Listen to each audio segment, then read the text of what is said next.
Bon, Bezrat Hashem, Mourav et Rabotai, on va voir ensemble ce soir une histoire extraordinaire. J'ai raconté la semaine dernière l'histoire du roi de la Pastèque.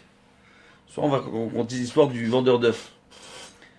Il y avait, à l'époque du Baal Shem Tov, une des raisons pour lesquelles le Baal Shem Tov est appelé Baal Shem Tov. Ça fait partie des fameuses grandes histoires autour du Baal Shem Tov. Il y a différentes versions de cette histoire qui existent. Moi, je vais rapporter la version qu'on m'a rapportée, qui est rapportée dans différents livres de récits sur le Baal Shem Tov. Il y avait Baruch Hashem, à l'époque du Baal Shem Tov donc, un juif qui avait beaucoup de mal à gagner sa vie. Énormément de mal. Et puis un beau jour, il a décidé d'aller voir le grand de la génération, d'accord, le Baal Shem Tov. Il est parti le voir, le Baal Shem Tov. Et quand il va le voir, il lui dit, voilà, Kvod Harav, j'ai des problèmes pour ma parnassa, j'ai du mal à gagner ma vie, j'aimerais trouver une solution. Baal Shem Tov, il ouvre un tiroir de son bureau, il lui sort un œuf, il dit, voilà la solution à tes problèmes. Il dit, quoi? Il dit, ouais, c'est la solution à tes problèmes. Il dit, tu peux sortir. Il prend son œuf, il sort, il comprend pas. Je lui dis, c'est quoi cette histoire? C'est quoi? Donc il sort avec son œuf, et puis d'un seul coup, dès qu'il sort, il passe sur son chemin, il devait aller faire le marché.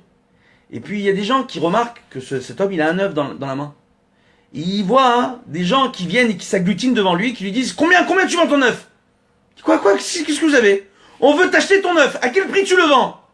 Il dit, je sais pas moi, combien ça coûte un œuf, je sais pas, un rouble, deux roubles, 3 roubles, 4 roubles, tiens prends, donne-moi ton œuf. C'était énorme pour un œuf, c'est une somme extraordinaire, il comprend pas. Il dit, mais c'est quoi cette histoire d'œuf? C'est quoi? Donc il comprend apparemment qu'il a une bracha pour vendre des œufs.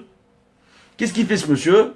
Ni une ni deux, il décide d'aller voir un fermier, d'acheter chaque jour les œufs qu'il pouvait se permettre d'acheter, d'accord, et d'aller au marché et les vendre. Alors au début, il avait un petit stand.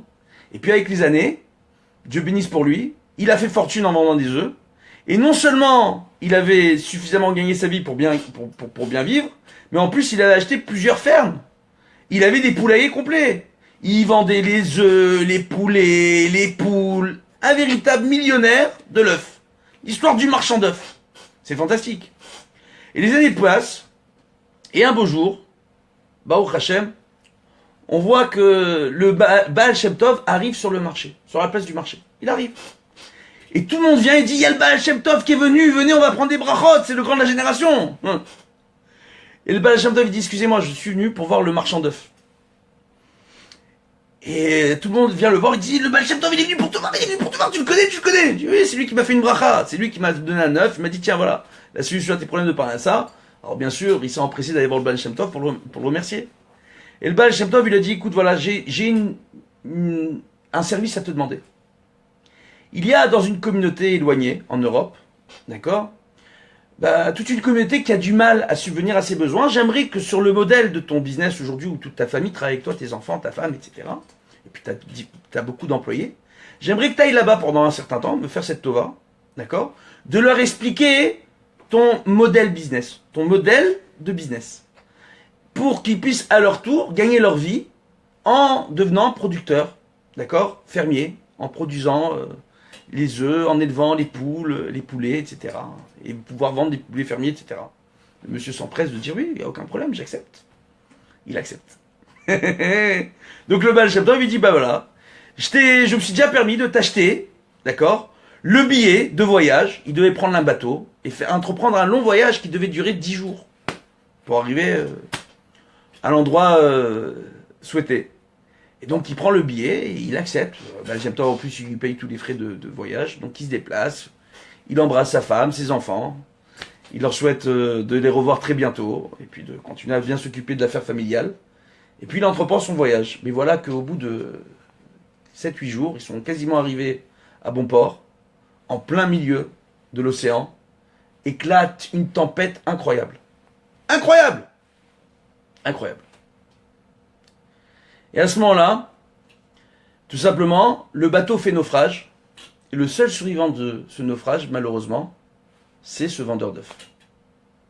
Et là, il est là, en train de chavirer sur les flots, en plein milieu de l'océan, en s'agrippant à un petit bout de bois du bateau, d'accord, qu'il a attaché à quelques barriques vides pour essayer de se tenir à flot, justement, et il va, et malheureusement, il dérive au gré des courants marins. Jusqu'au jour où, au bout d'une semaine ou deux, qu'il est en pleine mer, qu'il est mort de soif, mort de faim, dans la catastrophe, il a réussi à prendre avec lui quelques provisions, il avait un peu d'eau, un peu de truc, il a réussi à survivre, mais il était mort de soif, mort de faim à ce moment-là. Il voit au loin une île. Et lui, il se dépêche, d'accord, de nager en direction de l'île, sur sa planche, sur son petit radeau de fortune. Il arrive là-bas, sur le bord de mer, et il voit une grande forêt, avec des fruits, des légumes dans la terre, extraordinaire. Et puis quand il rentre dans l'île, il dépasse la plage, la première forêt, d'accord, il rentre, il voit un grand village, avec une infrastructure magnifique, de grandes maisons, une grande place, et au milieu de la grande place, une grande synagogue. Il se dit, tu vois pas, je suis arrivé dans la communauté dans laquelle le Baal Shem Tov voulait m'envoyer, mais il voit là personne. Et lui, il a perdu toute notion de temps, il ne sait pas quel jour de la semaine on est. Rien. Il se rend compte que la vie, elle est totalement désertée, fantôme. Mais chose curieuse, il y a des provisions dans la ville. Les maisons ont l'air d'être entretenues.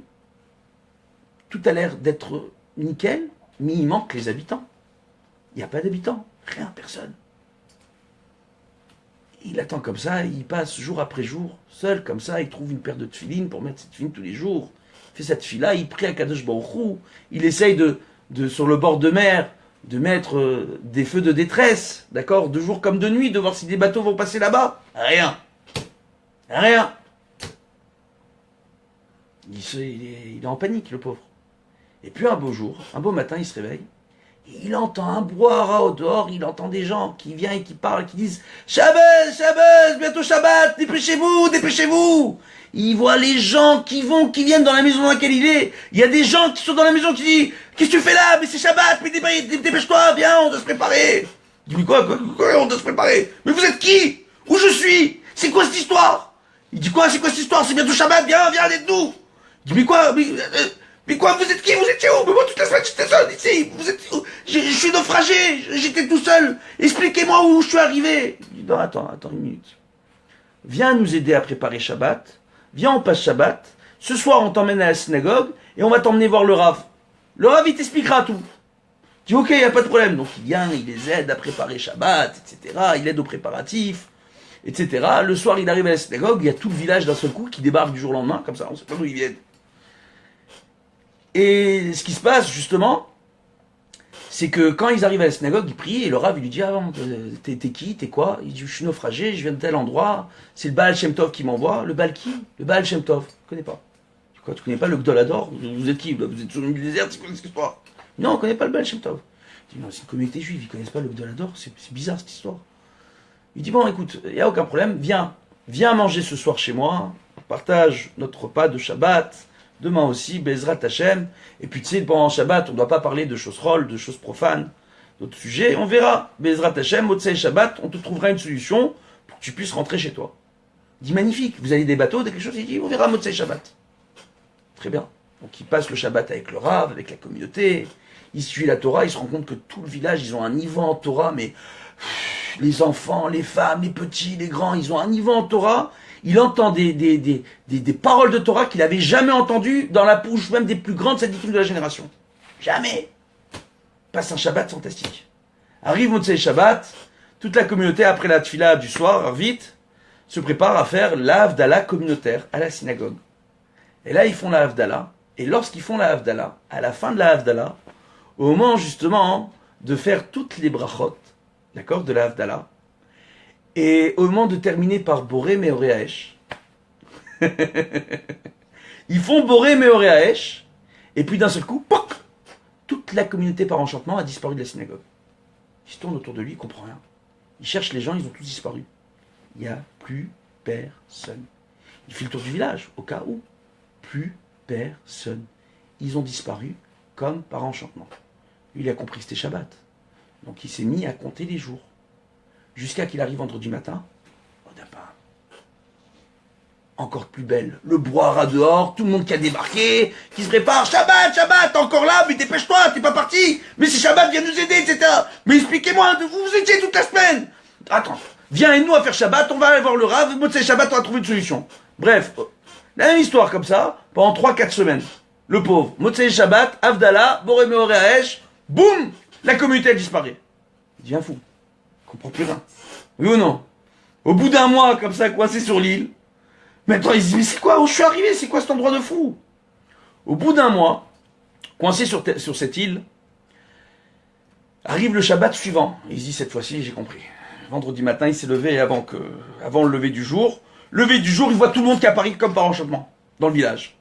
Il vient, il leur dit, je sais, Shabbat, je vais vous aider, on va tout préparer, on va aller voir le Rav, on attendra Motzei Shabbat, vous allez m'aider. Je suis encore là, ça fait qu'un mois que vous m'avez laissé comme ça, tout seul dans mon coin, vous n'êtes pas occupé de moi, je sais pas comment vous transporter les enfants, mais c'est pas grave, c'est pas grave, c'est pas grave. Motzei Shabbat, j'ai compris, y a pas de problème. Bon, ils disent, bon, extraordinaire. Donc, qu'est-ce qui se passe justement? Il voit, à ce moment-là, il se dit, moi j'ai trouvé la solution. Arrive le Motzei Shabbat, une fois qu'ils ont passé Shabbat, extraordinaire, livré Torah, etc. Arrive le Motzei Shabbat, où au moment où ils vont faire Boré Meoré Haesh, là il vient, il arrache le Ner Avdallah, d'accord, de la main du Rav. Il éteint, il dit maintenant je garde le Ner Avdallah, jusqu'à que vous m'expliquiez qui vous êtes, d'où vous venez, c'est quoi cette histoire, où je suis arrivé, est-ce que je suis mort, est-ce que je suis au Jardin d'Éden? Qu'est-ce que c'est cette histoire? Je suis où? C'est quoi cette salade? Là, le Rav, il le regarde, il regarde toute la communauté, il dit on n'a pas le choix, on doit lui dire la vérité. Et là, il lui explique qu'il y a fort longtemps, toute cette communauté vivait déjà dans cet endroit-là. Et qu'un beau jour, un des grands empereurs d'Europe de l'Est est arrivé dans cet endroit-là et a décidé de la servir. Et en leur disant, à partir d'aujourd'hui, je vous impose ma loi, et je vous impose à tous de vous convertir à la chrétienté. Abandonnez le judaïsme. Toute la communauté s'est concertée avec le Rav, et le Rav, avec toute la communauté, d'une seule voix, tel un seul homme, ont tous répondu, on ne reniera jamais notre judaïsme. On ne reniera jamais notre judaïsme. Le roi en question leur a dit, si c'est ainsi, je vais tous vous exterminer, je vous avertis, je vous extermine. Aucun problème, on refuse. Tout le village est passé à feu et à sang. Ils se sont tous fait tuer, massacrés. Lorsqu'ils sont montés dans le ciel, Akadosh Baruch Hu, il leur a dit, vous avez sanctifié mon nom. Vous avez refusé de vous soumettre à d'autres ordonnances qui sont les miennes. Donc maintenant, je suis disposé à vous donner la récompense que vous voulez. D'accord? Une personne qui décède ayant sanctifié le nom de Dieu, Kadosh Baruch Hu lui fait accéder au monde futur, aux sphères supérieures, et est disposé à accéder à toutes ses demandes. Qu'a demandé tout ce village? Ils ont dit à Kadosh Baruch Hu, mais on va te dire une chose. Nous, on est très contents, on arrive au Jardin d'Éden, tu nous ouvres les portes, on va être avec les anges, les tzadikim, etc. Mais il n'y a pas comme faire Shabbat dans le monde inférieur, dans le Olam Hazé. Il n'y a pas comme faire Shabbat. Nous, tout ce qu'on te demande, c'est de protéger notre île, de protéger notre village, de le reconstruire et de nous permettre tous les Shabbatot de pouvoir retourner sur terre faire Shabbat. Donc toute la semaine, ils étaient en train d'étudier avec les tzadikim et les malachim. Ils avaient une Torah fantastique. Et tous les vendredis, Dieu les faisait redescendre sur terre pour pouvoir préparer le Shabbat. Je peux dire cette histoire. Il dit donc c'est pour cela que chaque vendredi, on réapparaît et chaque Motzei Shabbat, on disparaît. On remonte dans les mondes supérieurs. Je dis, mais fantastique, mais alors maintenant, trouvez-moi une solution, parlez avec Dieu, parlez avec un ange. Moi, je veux rentrer chez moi, j'ai ma femme, mes enfants, mon stand, mon business, mes poules, mes poulets, mes œufs, qu'est-ce que je fais ici? Je dis, écoute, voilà, on va t'inscrire un nom particulier, d'accord? Qu'on appelle Shem Kfitzat Aderer, d'accord? C'est un nom particulier qui nous permet de raccourcir le chemin. Il est rapporté que Avraham Avinu, lorsqu'il a envoyé Eliezer chercher Rivka pour épouser Yitzhak, il a fait Eliezer un voyage beaucoup plus court qu'à la normale. Selon tous les calculs, quand on voit la période que ça lui a pris pour arriver de là où il était chez Haran, justement, il a eu un voyage assez particulier. On dit qu'en réalité, Avraham Avinu lui a donné ce nom-là particulier de Dieu, c'est un des noms de Dieu, qui nous permet de raccourcir nos chemins, de pouvoir nous télétransporter, entre guillemets. D'accord? De raccourcir le chemin. Il dit voilà, je te note ce nom sur ce parchemin. Maintenant, toi, tu vas nous laisser faire Havdalah. Au moment où je vais faire la Havdalah, quand je vais faire Boré Merehesh, tu vas attraper ce parchemin dans ta main, tu vas fermer les yeux, comme le magicien, comme l'histoire du magicien d'Oz, la petite Dorothée, d'accord? Tu vas fermer les yeux, d'accord? Et justement, lorsque tu vas sentir une brise sur ton visage, lorsque tu sentiras ce vent, tu devras lâcher le parchemin, à ce moment-là, tu ouvriras tes yeux. Et tu seras là où tu désires être. Il arrive, il attrape son parchemin, avec le nom particulier qui est écrit dessus. D'accord? Et il vient, et il se concentre. Il dit, je veux me retrouver au marché, dans mon stand. Je veux revoir ma femme et mes enfants. Marché, mon stand, ma femme et mes enfants. Et il entend une brise, un vent arriver sur lui. Il sent la brise, il lâche le parchemin à ce moment-là, il ouvre les yeux, il se voit au marché, à son stand, avec sa femme et ses enfants. Et à ce moment-là, il voit non loin de là le Baal Shem Tov, qui est là justement, et qui attrape dans la brise le parchemin avec le nom particulier. Il dit, je te remercie. Il dit, sache une chose, je t'ai envoyé là où je t'ai envoyé pour que tu puisses accéder à cet endroit-là. À Kadosh Baruch Hu, par ton mérite, justement, que tu es venu et que tu as pris la bracha chez moi, lorsque tu n'avais pas de parnassa, tu as eu un doute, tu es venu voir le Rav pour lui demander une bénédiction, et qu'avec la parnassa que tu as eue, tu as aidé énormément de familles en difficulté, Baruch Hashem, il t'est donné un grand Baal Tzedaka, un homme extrêmement miséricordieux qui a dit de son prochain. Alors on le voit de quelle façon volontaire, il a accepté de se rendre loin de chez lui pour aider une communauté. Il dit justement, par ce mérite-là, Kadosh Baruch Hu ne pouvait pas te laisser périr dans ce naufrage, malheureusement. Moi, je n'avais pas le droit de dévoiler aux gens ce naufrage et les risques de ce naufrage. Et il te ferait survivre, et il t'emmènerait à cet endroit-là, parce que c'était sur le chemin, mais personne ne peut accéder à cette île aujourd'hui, parce qu'elle est protégée. C'est extraordinaire. Là, on ressemble au triangle des Bermudes, cette histoire, sauf que c'est en Europe. Maintenant, hein, qu'est-ce qu'on voit justement? On voit justement par rapport à cela, il lui a dit donc, moi j'avais besoin d'avoir ce nom particulier, pour me permettre de pouvoir me déplacer dans toute l'Europe, pour renforcer toute la communauté.